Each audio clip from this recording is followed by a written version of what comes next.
Hello दोस्तों, मैं हूं आपका होस्ट एंड दोस्त विनोद कुमार कुशवाहा और आप देख रहे हैं सिने टॉकर चैनल।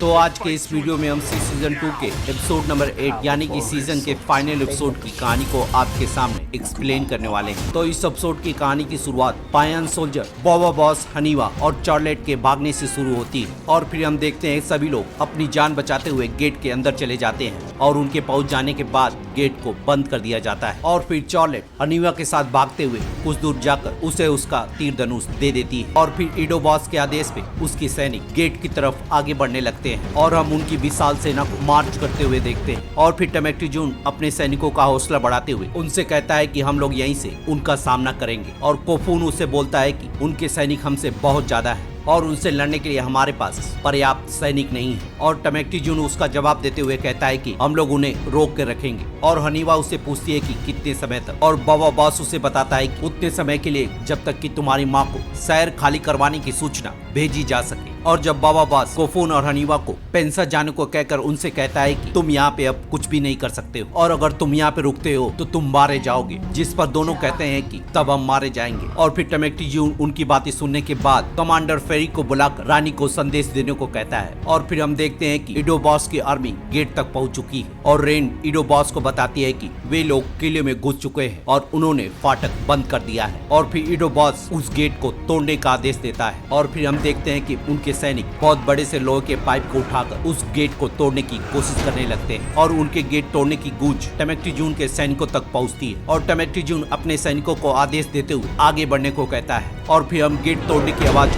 सभी के कानों तक पहुंचते हुए देखते हैं और बॉबा बॉस हनीवा से पूछता है कि तुमने वो आवाज सुनी है और जब टमेक्टी जून और हनीवा उनकी आवाज को सुनते हैं तो वो उसे बताता है कि ये कदमों की आहट छुपे हुए कबीलों की और फिर हम टोड, पेरिस और बोलाइन के साथ सभी कबीलों को उनकी तरफ मार्च करते हुए देखते हैं और फिर कोफून और हनीवा दौड़ते हुए बोलाइन को गले लगा लेते हैं और जब बॉबा बॉस बोलाइन के पास पहुंचकर उससे पूछता है कि तुम बेलियर के लोगों को लेकर आई हो तो पेरिस उसे बताती है कि हम तुम्हारे लिए उससे भी ज्यादा लाए हैं और फिर सभी कबीलों के सरदार एक एक करके बॉबा बॉस के साथ लड़ने के लिए घोषणा करने लगते हैं और टमेक्टी जून के पूछने पे पेरिस उन्हें बताती है कि 100 से ज्यादा कबीले के लोग यहाँ पे मौजूद हैं और बॉबा बॉस टमेक्टी जून को बताता है कि ये 100 पहाड़ी योद्धा तुम्हारे दुगने विच फाइंडर के सैनिकों के बराबर है और जब कोफून टोड से मिलने के बाद एडवाइस मांगता है तो टोड उसे बताता है कि ट्रिवांटियन के सारे हथियार चमड़े या स्टील के होते हैं, इसीलिए जब मौका मिले तो उन्हें मार डालना, जिस पर कोफून उससे कहता है कि तुम्हें मालूम होना चाहिए कि मैं देख सकता हूँ, जिस पर टोड उससे कहता है कि मुझे बस उसी का डर है। और इधर हम देखते हैं कि मागरा अपने बहन के पास आकर उससे पूछती है कि उसके पेट में किसका बच्चा है और जब रानी केन उसे बताती है कि ये बच्चा कोफून का है तो मागरा का पारा हाई हो जाता है और उसका गला पकड़ते हुए उससे बोलती है कि तुम झूठ बोल रही हो और मुझे टमेक्टी जून को तुम्हें मारने देना चाहिए था। और जब रानी केन उसे बताती है कि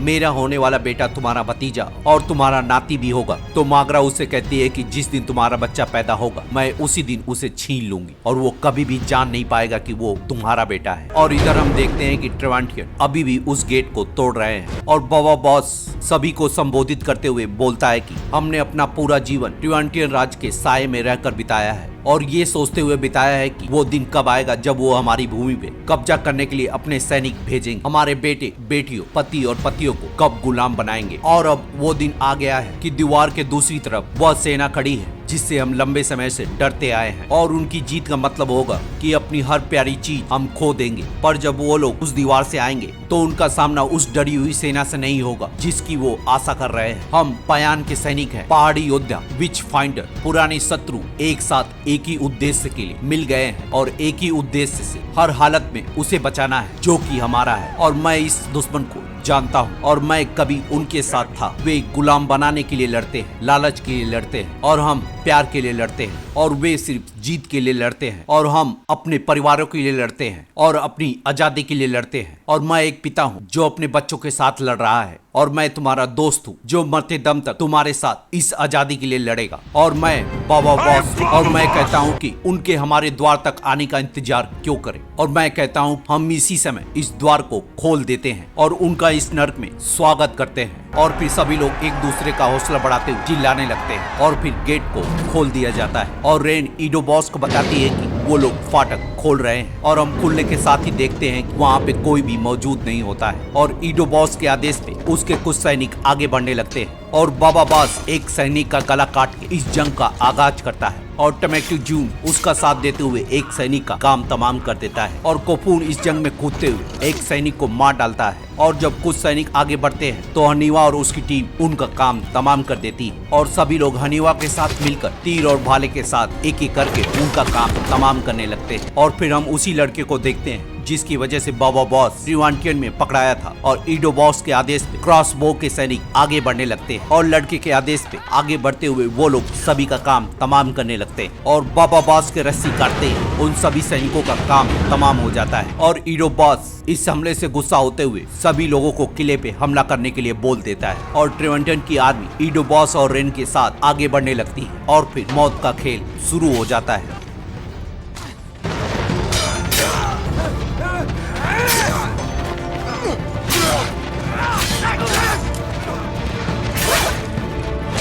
और फिर हम देखते हैं कि बाबा बॉस और टमेक्टी जून उन लोगों को मारते हुए तेल के पैकेटों को काटते हुए अपने जाल में फंसाने लगते हैं और इधर ईडो बॉस और रेन सभी लोगों को मारते काटते हुए आगे बढ़ने लगते हैं। और जब हनीवा ईडो बॉस का काम तमाम करने वाली होती है तो रेन उनके बीच में आते हुए ईडो बॉस को बचा लेती है और इधर जब बाबा बॉस और टमेक्टी जून सैनिकों को मारते हुए और तेल के पैकेटों को काटते हुए आगे आते हैं तो बाबा बॉस की वजह से आग बुझ जाती है और बाबा बॉस के आग जलाने तक टमेक्टी जून उन सैनिकों से अकेले लड़ने लगता है और बाबा बॉस के आग जलाते ही वो टमेक्टी जून को बता देता है और आग लगते ही ट्रिवांटियन की आर्मी का खात्मा करते हुए विस्फोट हो जाता है और ईडो बॉस रेन को उस आग में जलने से बचा लेता है और ईडो बॉस इस तबाही की वजह से और ज्यादा गुस्सा होते हुए रेन के साथ मिलकर कत्लेआम मचाने लगता है और कत्लेआम मचाने के बाद फिर से क्रॉसबो को हमला करने के लिए बोलता है और उसके आदेश पे उसके सैनिक सभी लोगों को मारने लगते हैं और कोफून उसकी आवाज को फॉलो करते हुए उसे ऊपर से कूदकर गिरा देता है और वहाँ पे फाइट करते हुए टोड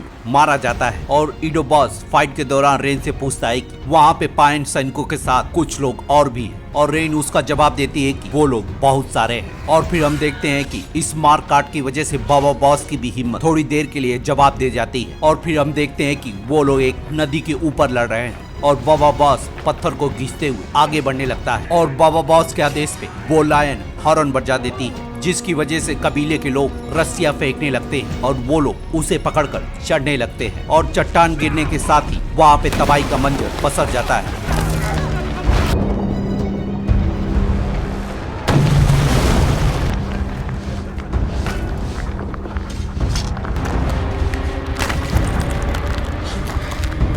और जब रेन को इस बारे में पता चलता है तो वो अपने सैनिकों को पीछे हटने को कहती है और हम देखते हैं कि बाबा बॉस बचते बचाते हुए किनारे तक पहुंच जाता है और ईडो बॉस को भी पीछे हटने की आवाज सुनाई देती है और हम देखते हैं कि रेन भागते हुए पानी में समा जाती है और रेन को खोने की वजह से ईडो बॉस की भी चीख निकल जाती है और वो इमोशनल होते हुए पीछे हट जाता है और मौत के नजारे के साथ ही हम रेन को पानी के बाहर आते हुए भी देखते हैं।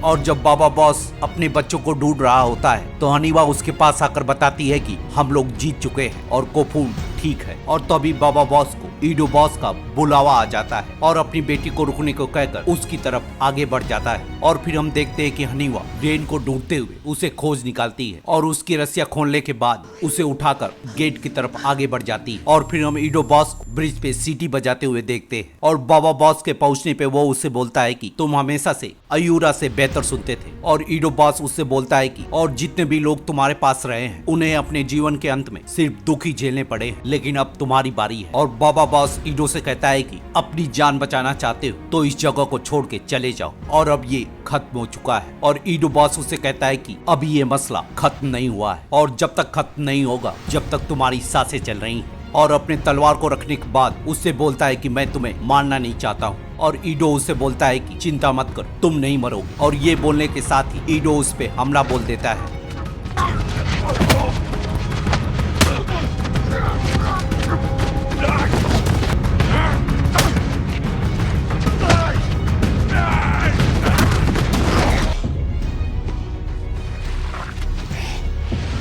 और हम देखते हैं कि बड़े भाई होने के नाते बाबा बॉस उस पे भारी पड़ता है और फिर ईडो बॉस अपनी ताकत दिखाते हुए उससे फाइट करते हुए उसे ब्रिज के कॉर्नर पे पटक देता है और जब ईडो बॉस अपनी तलवार उठाकर उसे मारने ही वाला होता है तो बाबा बॉस उसे गिराकर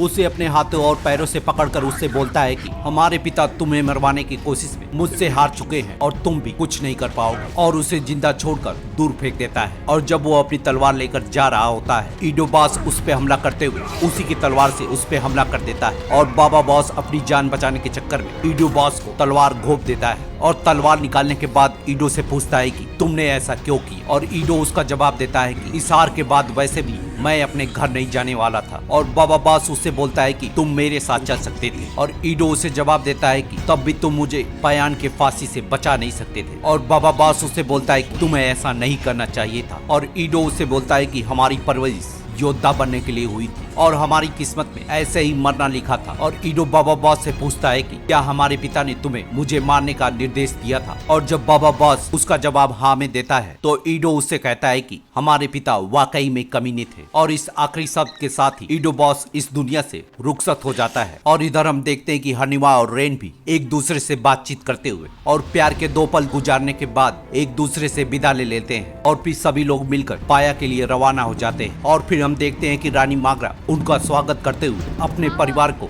गले लगा लेती है।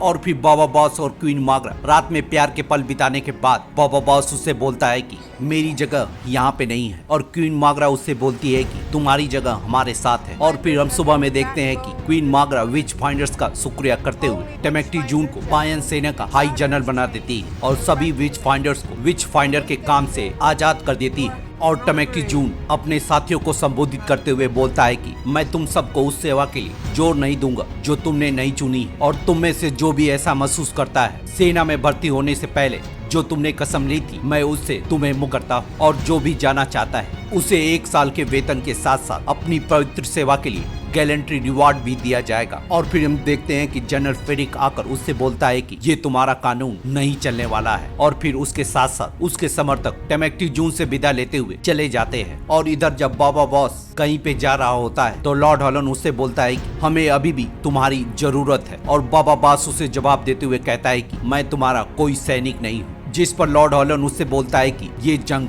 अभी भी खत्म नहीं हुई है। और बाबा बॉस उसे जवाब देता है कि मेरे लिए ये जंग खत्म हो चुकी है। और इधर हम देखते हैं कि ओलोमा ईडो बॉस के द्वारा भेजे गए साइंटिस्ट के साथ बम बनाने की ट्रेनिंग को खत्म कर चुका है और अपनी फाइनल रिपोर्ट देते हुए आग लगाने के बाद बने हुए झोपड़ियों में विस्फोट हो जाता है।